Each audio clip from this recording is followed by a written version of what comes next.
Welcome to Meganet TV burning topic.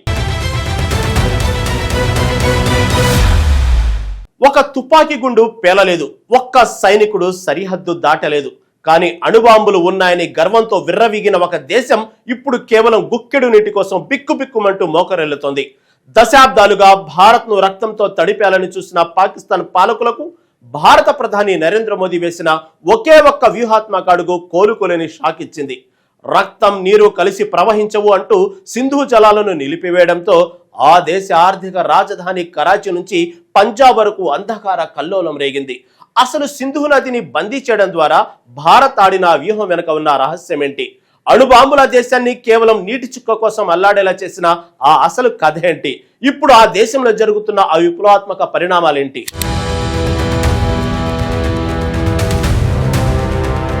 భారతదేశ ప్రధానమంత్రి నరేంద్ర మోదీ అనుసరించిన కఠినమైన దౌత్య విధానాలు, రక్షణ వ్యూహాలు ఇప్పుడు పొరుగు దేశమైన పాకిస్తాన్ పునాదులను కదిలిస్తున్నాయి. రక్తం, నీరు ఒకేసారి కలిసి ప్రవహించవని స్పష్టం చేసిన భారత అధినేత ఉగ్రవాదానికి వ్యతిరేకంగా సరికొత్త మార్గాన్ని ఎంచుకున్నారు. పహల్గాం ప్రాంతంలో అమాయక పర్యాటాలపై జరిగిన హేయమనైన ఉగ్రదాడి దేశవ్యాప్తంగా తీవ్ర ఆగ్రహవేశాలను రగిలించింది. మతం అడిగి మరీ 26 మంది పర్యాటకులను పొట్టనబెట్టుకున్న దుర్ఘటన తర్వాత యావత్ భారతావళి ప్రతీకారాన్ని కోరుకుంది. గతంలో జరిగిన ఉగ్రదాడుల మాదిరిగానే ఈసారి సర్జికల్ ఎయిర్ స్ట్రైక్లతో సరిపెట్టకుండా భారత్ చారిత్రాత్మక నిర్ణయం తీసుకుంది. దశాబ్దాలుగా అమలవుతూ వస్తున్న సింధు జలాల ఒప్పందాన్ని భారత్ ఏకపక్షంగా రద్దు చేసుకుంది.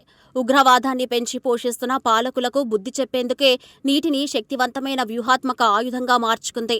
ఏనాడు నదీ జలాల ఒప్పందాన్ని ఉల్లంఘించని భారత్ ఈసారి మాత్రం వెనకంజ వేయకుండా తన సార్వభౌమాధికారాన్ని పూర్తిగా ప్రదర్శించింది. తుపాకీ గుండు కూడా పేల్చకుండా కేవలం నీటిని నిలిపివేయడం ద్వారా శత్రు దేశాన్ని మోకరిల్లేలా చేయవచ్చని నిరూపించింది.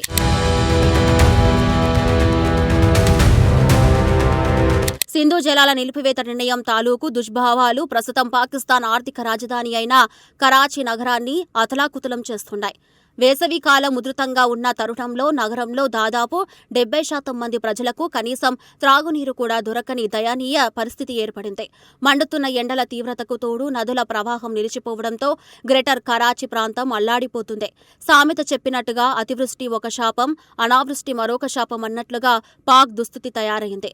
ప్రభుత్వ యంత్రాల వైఫల్యం, విపరీతమైన అవినీతి, పైప్ లైన్ల లీకేజీలు ఈ సంక్షోభాన్ని మరింత తీవ్రతరం చేశాయి. దీనికి తోడు చాంబేజీ పంపింగ్ స్టేషన్ పూర్తిగా ధ్వంసమవడంతో నగరానికి నీటి సరఫరా పూర్తిగా నిలిచిపోయింది. గుక్కెడు తాగునీటి కోసం జనం రోడ్లపైకి వచ్చి ప్రభుత్వ తీరుపై తీవ్ర నిరసనలు వ్యక్తం చేస్తున్నారు. నగరంలో పరిస్థితి ఎంత దారుణంగా ఉందంటే ఒక ట్యాంకర్ నీటి కోసం సామాన్య ప్రజలు ఏకంగా 8,000 రూపాయలు చెల్లించాల్సి వస్తుంది. కరాచీ నగరానికి ప్రధాన త్రాగునీటి వనరుగా ఉన్న కింజూర్ సరస్సుకు సింధు నది నుంచి నీటిని మళ్లిస్తారు. సింధు నుంచి 120 కిలోమీటర్ల దూరంలో ఉన్న ఈ సరస్సు ఇప్పుడు అడుగు భాగం ఎండిపోయి వెక్కిరుస్తుంది.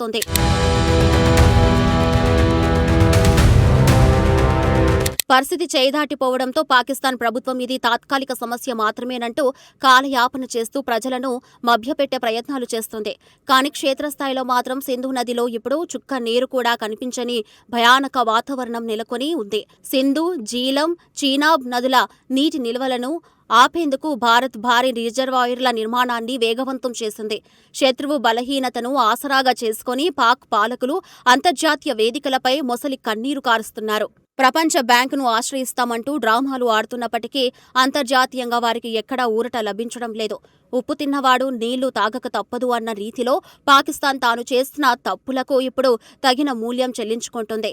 కేవలం కరాచీ నగరం మాత్రమే కాకుండా పాపం పండిన పాక్లోని పంజాబ్, సింధు ప్రాంతాల వ్యవసాయ క్షేత్రాలు కూడా పూర్తిగా ఎండిపోతున్నాయి. ఒకవైపు తినడానికి తిండి లేక, మరోవైపు త్రాగడానికి నీరు దొరకక రైతాంగం, సామాన్య ప్రజలు రోడ్డెక్కారు. దశాబ్దాలుగా రాష్ట్రాన్ని పాలిస్తున్న నాయకులు ప్రజలు కష్టాలను తీర్చడంలో పూర్తిగా విఫలమయ్యారని ఆగ్రహం వ్యక్తం చేస్తున్నారు. దేశంలో నెలకొన్న దారుణమైన పరిస్థితులను చూస్తూ ఉంటే ఉన్న ఊరు లేదు, వెళ్లడానికి దారి లేదు అన్నట్టుగా పాలకుల దుస్థితి తయారయ్యింది.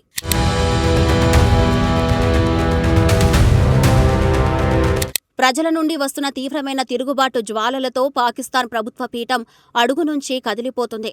అణుబాంబులు ఉన్నాయని గొప్పలు చెప్పుకున్న దేశం కేవలం దాహర్తిని తీర్చుకోలేక విలవిలలాడుతూ ఉండటం చారిత్రక విషాదం. గతంలో 2 దేశాల మధ్య 3 సార్లు యుద్ధాలు జరిగినప్పటికీ ఏనాడు నదీ జలాలను భారత్ ఈ స్థాయిలో అడ్డుకోలేదు. కానీ ఉగ్రవాదం విషయంలో మోదీ ప్రభుత్వం కఠినంగా వ్యవహరించి పాక్ అహంకారాన్ని పూర్తిగా అణిచివేసింది. పహల్గామ్ ఉగ్రదాడికి ప్రతీకారంగా చేపట్టిన ఆపరేషన్ సింధూర్ పాకిస్తాన్ వెన్ను విరిచింది. యుద్ధంలో ఘోర పరాజయాన్ని చవిచూసినప్పటికీ సైనిక అధికారులకు పెద్ద ఎత్తున బిరుదులు ఇవ్వడం ఆ దేశ పాలకుల దివాలా కోరుతానికి నిదర్శనం. గుడ్డిలో మెల్ల అన్నట్లుగా ఓడిపోయిన సిగ్గు లేకుండా పదవులు ఇచ్చుకోవడం పట్ల సొంత ప్రజలే అసహ్యించుకుంటున్నారు.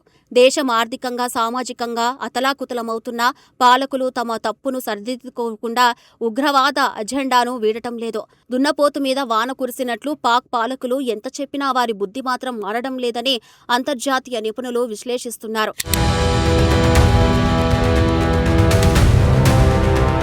భారత్ అనుసరించిన నిశితమైన దౌత్య విధానం ఇప్పుడు పాకిస్తాను అంతర్గతంగా బలహీనపరుస్తూ కోలుకోలేని దెబ్బతీసింది. సైనిక శక్తితో కాకుండా కేవలం ప్రకృతి వనరులను నియంత్రించడం ద్వారా కూడా ఒక దేశాన్ని ఎలా లొంగదీసుకోవచ్చో భారత్ ప్రపంచానికి చాటి చెప్పింది. కరాచీ నగరంలో మొదలైన ఈ జల సంక్షోభం క్రమంగా దేశమంతా పాకిస్తాన్ ఉనికినే ప్రశ్నార్థకంగా మారుస్తుంది. ఇంట్లో ఈగలు తోలుతూ ఉంటే దొంగలు ఊళ్లు దోచుకున్నారట అన్నట్లుగా పాక్ పాలకులు ఉగ్రవాదాన్ని ప్రోత్సహిస్తూ దేశాన్ని సర్వనాశనం చేస్తున్నారు. పాలకుల అనాలోచిత నిర్ణయాల కారణంగా ప్రజలు నేడు నూకలు లేక గుక్కెడు నీళ్లు దొరకక అల్లాడిపోతున్నారు. ఎన్నో ఏళ్లుగా నదుల నీటిని అడ్డం పెట్టుకుని దురాక్రమణలకు పాల్పడిన దేశానికి ప్రకృతి కూడా ఇప్పుడు ముఖం చాటేస్తుంది. చెట్టు పేరు చెప్పి కాయలు అమ్మినట్లు పాక్ నేతలు ఎప్పటికీ ఉగ్రవాద నీడలోనే బతుకుకు దేశ ప్రజల భవిష్యత్తును నిలబెడుతున్నారు.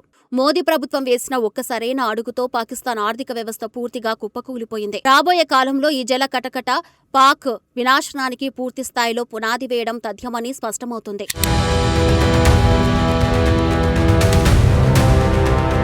భారతదేశం పట్ల కక్ష సాధింపు చర్యలకు పాల్పడిన పాకిస్తాన్ పాలకులకు ఈ జల సంక్షోభం ఒక శాశ్వత గుణపాఠంగా నిలిచింది. ఉగ్రవాదాన్ని ఒక విధానంగా ఎంచుకున్న ఏ దేశానికైనా చివరికి ఇదే గతి పడుతుందని చరిత్ర మరోసారి రుజువు చేసింది. అతి గర్వం అనార్థం అన్నట్లుగా బాంబుల అహంకారంతో విర్రవీగిన పాక్ నేడు గుక్కెడు నీటి కోసం ప్రపంచ దేశాల ముందు యాచించాల్సిన దుస్థితికి దిగజారింది. అతి గర్వం అనార్థం అన్నట్లుగా బాంబుల అహంకారంతో విర్రవీగిన పాక్ నేడు గుక్కెడు నీటి కోసం ప్రపంచ దేశాల ముందు యాచించాల్సిన దుస్థితికి దిగజారింది.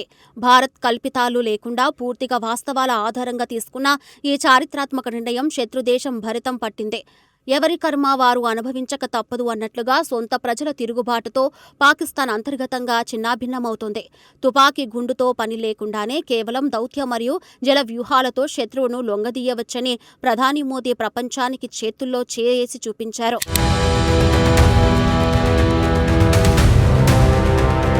భారతదేశంపై కత్తులు దూసిన పాకిస్తాన్ పాలకులకు ఈ జల సంక్షోభం శాశ్వత శిక్షగా మారింది.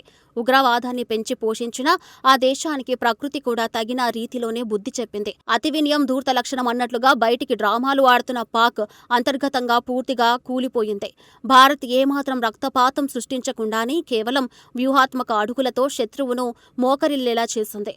అడుక్కు తినేవాడికి ఆవకాయ చెద్దన్నం ఎందుకు అన్న చందంగా అణుబాంబులు ఉన్నాయంటూ గొప్పలు చెప్పుకునే దేశం నేడు గుక్కెడు తాగునీటి కోసం రోడ్డెక్కింది. ప్రధాని నరేంద్ర మోదీ అనుసరించిన కఠినమైన దౌత్య విధానం దేశ సార్వభౌమాధికారాన్ని విశ్వవ్యాప్తం చేసింది. తినేటప్పుడు రుచి చూడకూడదు, చేసేటప్పుడు భయపడకూడదు అన్నట్లుగా ఉగ్రవాద కవ్వింపు చర్యలకు పాల్పడిన పాక్ నేడు పర్యావరణ నష్టాలకు అనుభవిస్తుంది. ఈ చారిత్రాత్మక పరిణామం పొరుగు దేశం పతనానికి పూర్తి స్థాయిలో నాంది పలికిందని చెప్పడంలో ఎలాంటి సందేహం లేదు.